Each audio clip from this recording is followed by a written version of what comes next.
Hello and welcome back to the channel. I am your host and hound of the hard palate, Ken Levine. I'm a singer and vocal coach here on YouTube, and today we are looking at Stitch, and this is his World League Solo Wildcard submission, GBB 23. This is his song called Before I Go. Stitch, who blew my mind a couple of years ago with his I think it was a wildcard solo submission in 2021, and his polyphonic singing, which was just so incredibly cool, unique, and I had never heard anything like it. I don't know. Will he blow my mind again? No doubt he will, but I don't know if there's new sounds that he's created here. So this is his submission called Before I Go, and we're going to dive into it right now. Yo, what's up, Beatbox family? It's your boy Stitch, and this is my solo wildcard for the Grand Beatbox Battle 2023 World League. I hope you like it. Yo! The audio is good. Video in 3, 2, 1. And the video is good to go. Getting drunk in front of mom and dad for the first time. Going home with my boys in a stranger's car. The two of us singing terribly at night. These are the memories that I'd wanna think of right now. So tell me all about it.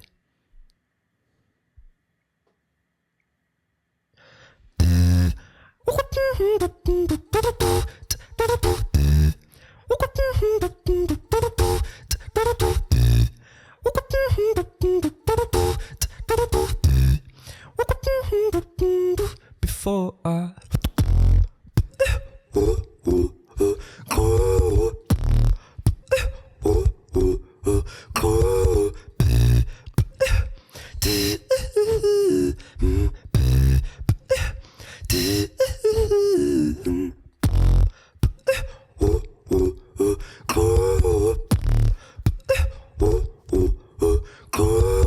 Okay, how he's creating that sound, it seems apparent that there's some polyphonic singing happening, just as we might have predicted from Stitch, though he's expanded his, I guess, tonal palette somewhat by adding all of these extra dimensions. And one of the dimensions is this sort of a horizontal dimension, this lateral dimension, where he's doing obviously something with his tongue to create this sort of effect of cutting the note off or distorting the note, giving it a sort of a phasing effect here.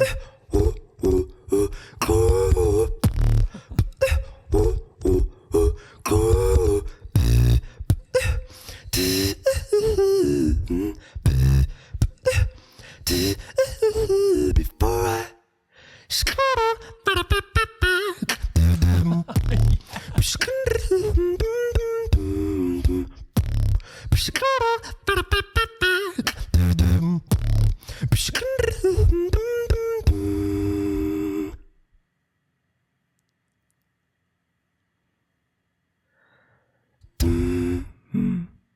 I've got so much left to say, so I hope you'll be here before I go.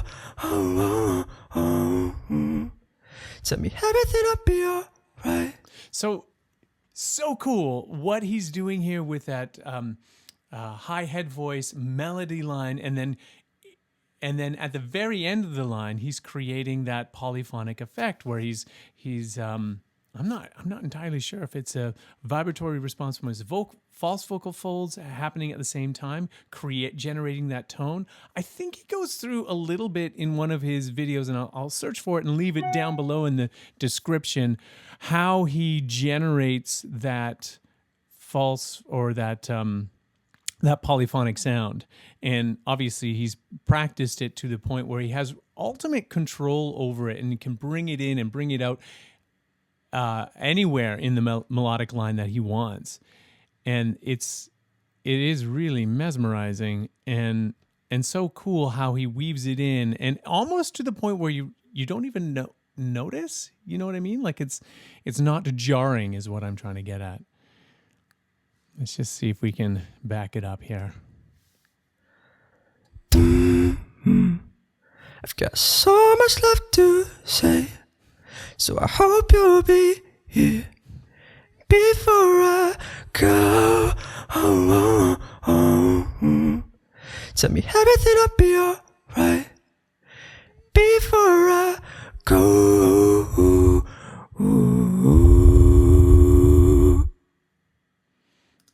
Yo, what's up, Beatbox Family? Okay. Going back to the beginning. Okay. Short and sweet. A lovely little submission there. A beautiful composition. Before I go from Stitch, I'm captivated. I want to listen to it a few more times just to see how it is that he's pulling all of these elements together. It's not as I guess technically it doesn't feel like it's as technically complex as some of the other things that I've seen him do in the past. And I think there's a little disclaimer there, not disclaimer, a little note pinned to the top of the comments is saying, you know, I wasn't feeling well, and I wasn't planning this, but I just couldn't pull it off. So I put this one together at the last minute. And I'm not sure if he won, if this means that I'm not sure if he won the World League Solo Wildcard. Maybe there's a bunch of winners.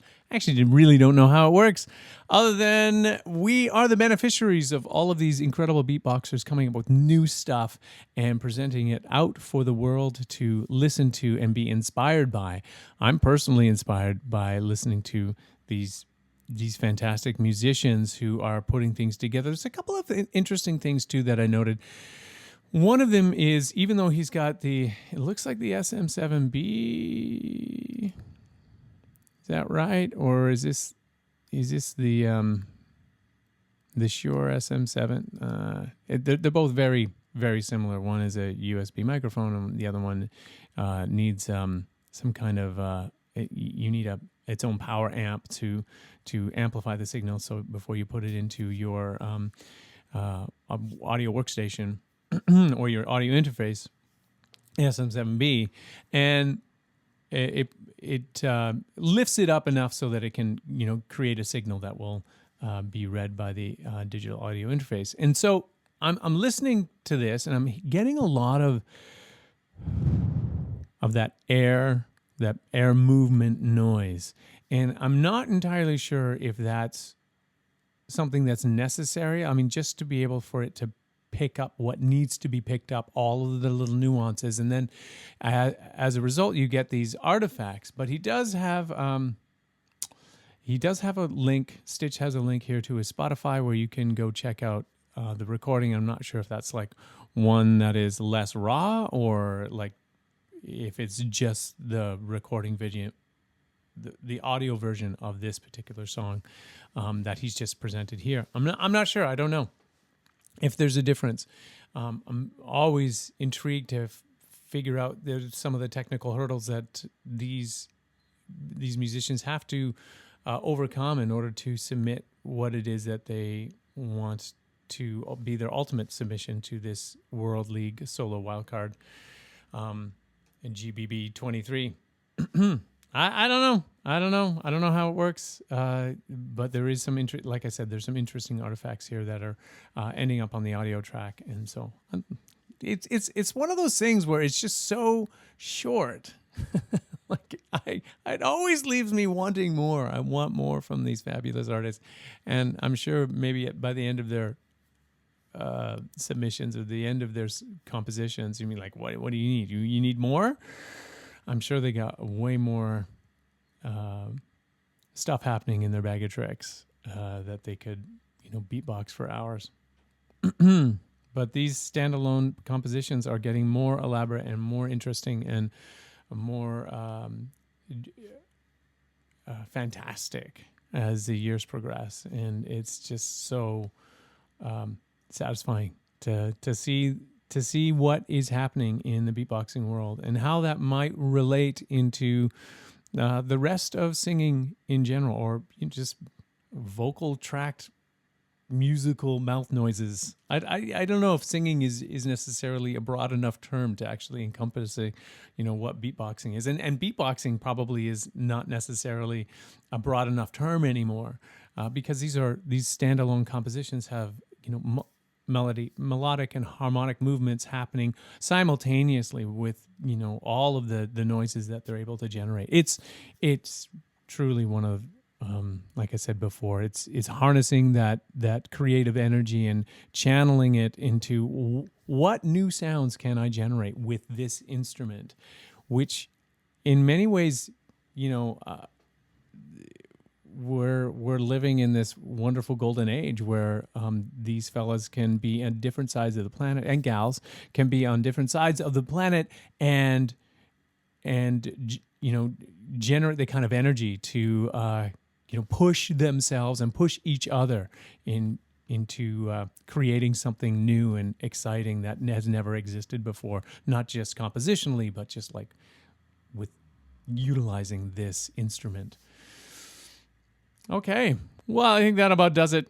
I've rambled on long enough. Stitch, you are a winner in my book, and that was a fantastic submission. So thank you very much, and thank you, dear viewers, and of course all of you subscribers who have suggested different beatboxers or musicians to look at, review, and channel my energy towards.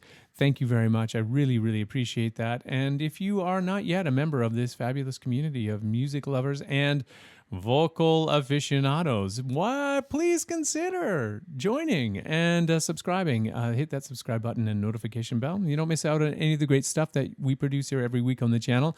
And as always, please let me know your thoughts. Leave those comments down below in the comment section, and I will respond as I can. And I don't have an infinite amount of time, but I know you guys collectively do. So go ahead, leave your comments down below, and argue amongst yourselves who is the best beatboxer, etc., etc. Thank you so much for watching. If you've made it to the end of this video, we will see you next time. I've got so much left to say, so I hope you'll be here before I go. Tell me everything will be alright.